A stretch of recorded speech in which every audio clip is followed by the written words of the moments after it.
So the Dry Diver blocked the Goblin Guide, and then got Might.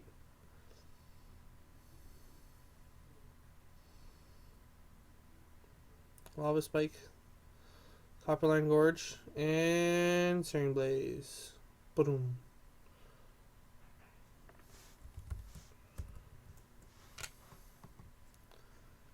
The last GP, you were the Pro Slayer. You felt bad for them. You took out Sam Paradis and Jason Black back to back. It's pretty good people to beat. Pretty good people to beat.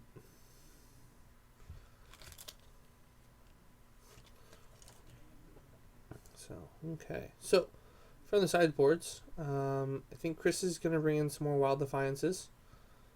And 2. Wild Defiance. Probably bring in Dismembers if they're not already main board. The deck could also play Murderous Cut. Myself and one of the other members of Team Thunder were brewing a green-black deck for Infect on the way back to Thunder Bay. We spent a good part of the car ride talking about it and like talking about the strengths and weaknesses of it. He wanted to play Liliana's in the deck. I said, no, that's a bad idea. You should not do that. Yes, even a blind squirrel finds a nut every once in a while. But yeah, so anyways, so Quinn, one of the other Team Thunder members, and myself drove back up to Thunder Bay together for school, and he had said, hey, Tom Ross just posted a green-black Infect deck, an article on Star City, and then he was sad because we traveled through the States, so we couldn't read the article because Star City was down the day it got posted, so we couldn't read the article, and then he had to wait all day to read it again. But anyways, so we talked about it. He wanted to play Murderous Cuts, and then also Liliana, and I said no to Liliana. I'm like, no, you can't do that. It's a good card. It's a real good card. It's not the right card for that deck. However, he did also point out to me that you can go turn 1 Noble Hierarch, turn 2? No, turn 1 Glistener Elf, turn 2 Noble Hierarch, plus a pump spell, attack for 6, turn 3 play Liliana, down tick, make them with an Herbivore, make them sacrifice the blocker they have, and then kill them, basically, was the plan. So, like, the curve works. It's still a 3-turn clock for the deck with the Liliana, but it just takes perfect sequencing. And then still 5. 1, 2, 3, 4, 5, 6, 7, 8. Takes 8 cards. 8 card kill. 3 lands. Okay, so Chris says Wild Defiance. Looks like Abrupt Decays. Still missing that black mana. It does look like he has a Misty or Verdant Catacombs in there. Plus the Glistener Elf, Noble Hierarch, 2 Abrupt Decays, and a Vines of the Vastwood. So he's going to keep Misty. This is 100% going to go find an Overgrown Tomb. Unless it just gets a Forest. Overgrown Tomb. There we go. So Cody probably is going to know what's up right now. Exactly. Yeah. Venom, 100% correct. Lily is not the right option. It's cute and it's funny, but not what the deck wants to be doing.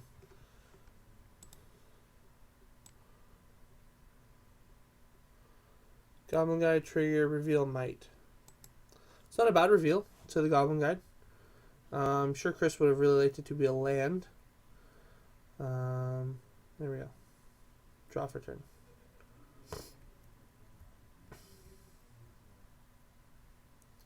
So the question for Chris here is, do I Abrupt Decay the Goblin Guide?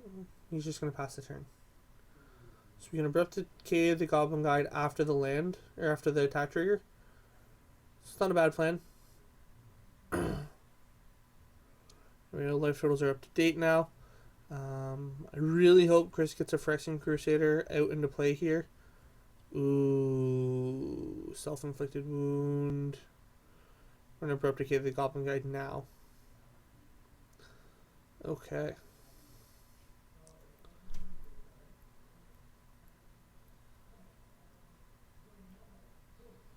Inquisition. There we go. Let's see what Cody's working with. So Cody's got another self-inflicted wound, an Eidolon, a sudden shock, a wooded foothills, and a mountain. So I think if I'm Chris here, I'm gonna take the sudden shock, 100%. Take that sudden shock because he's got split second. You can't work around that. I mean, unless you don't plan on playing it until you get your Wild Defiance in play, and then we take the Eidolon.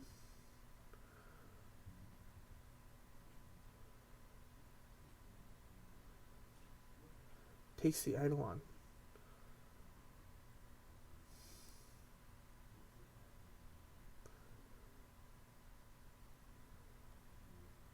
Interesting. I'm not sure why we didn't take the sudden shock. There it is. You do the Phyrexian Crusader. Okay. So Cody's going to fetch. And I think we see the sudden shock get used now to kill the Glistener Elf. I think that's the plan. Chris is having a real hard time drawing land. I don't know why we wouldn't use a sudden shock here. It just kills the Glistener Elf, which is exactly what Cody wants. Sorry, I forgot to update this for you guys. Here we go.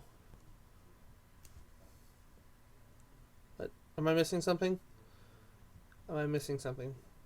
Is it just... Oh, because we can just use the self-inflicted wound? Sure.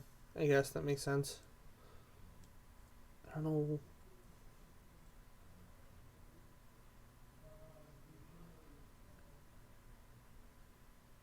It's a Rancor. Pass turn back.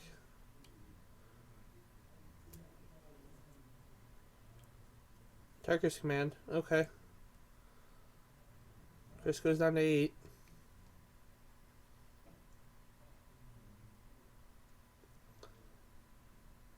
Looks like Cody drew another Eidolon.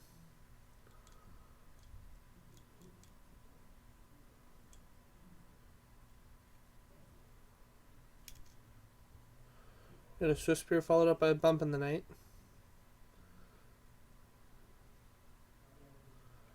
There we go. Cody had a plan. He knew what he was doing. Yeah. No land. I probably would have mulliganed the hand myself because I only had one land to work with. Okay, so Cody's going to take this one down. Burn is going to beat up Green-Black Infect, even though I had it slightly edged for the win because of the Phyrexian Crusaders.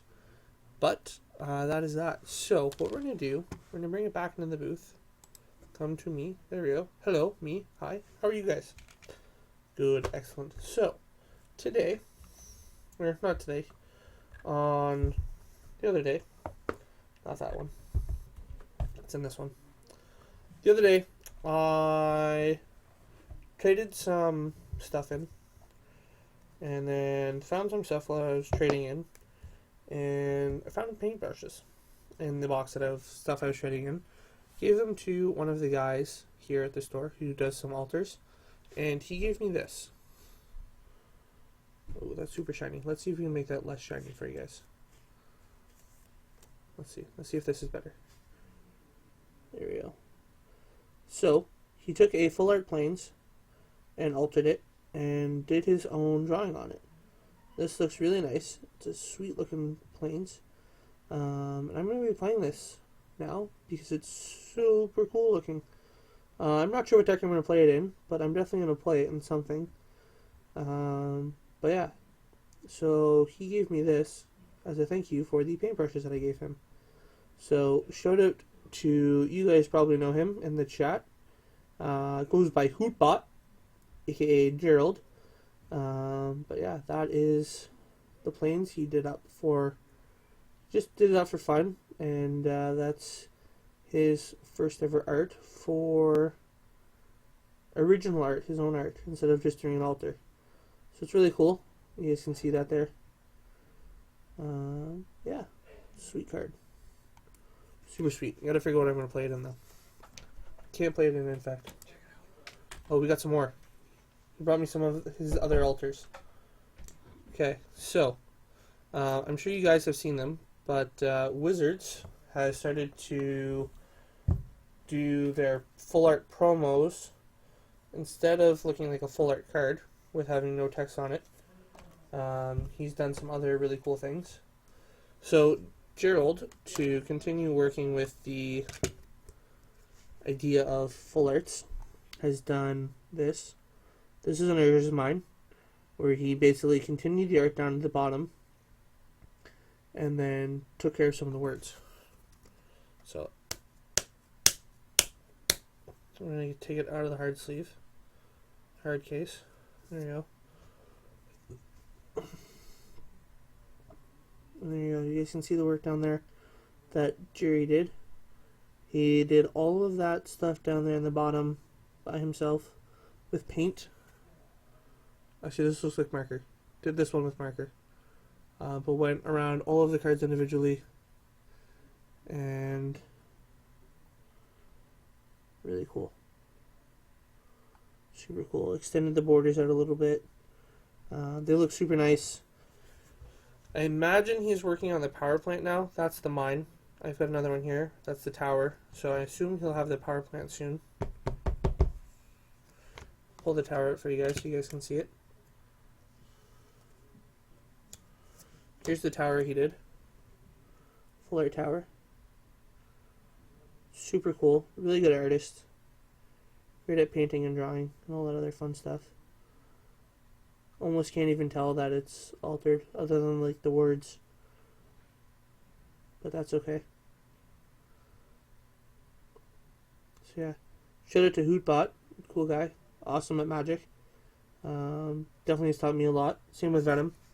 Venom is like my mentor in Windsor. He's like the guy that I look up to the most. When it comes to like deck building and stuff like that. And I just finally got my first win against him last week. It was kind of a fluke win. He was playing his black-white deck, and I was playing a Bant deck. And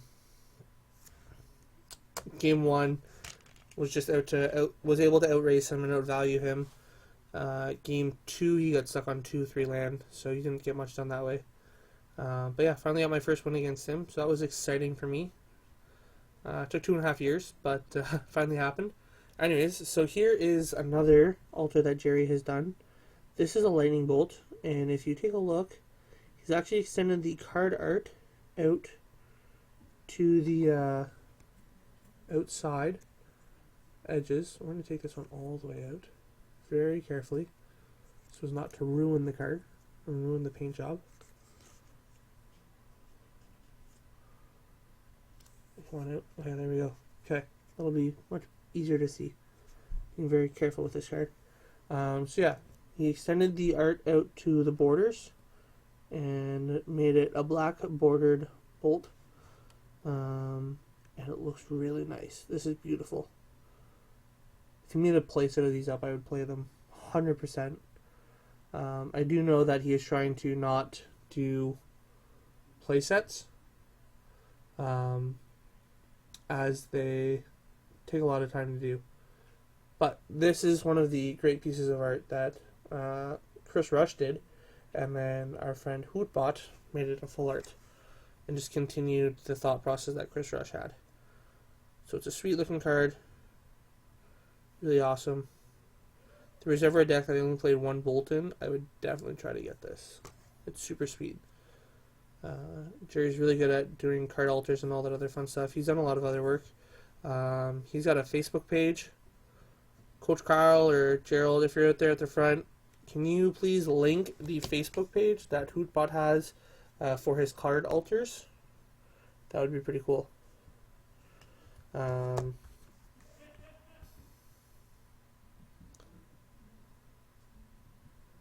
Yeah, let me know. That'd be sweet.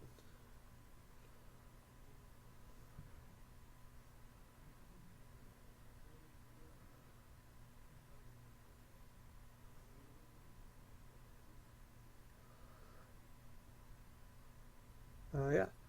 But yeah, so spoilers. Let's I'm gonna pull them up over here.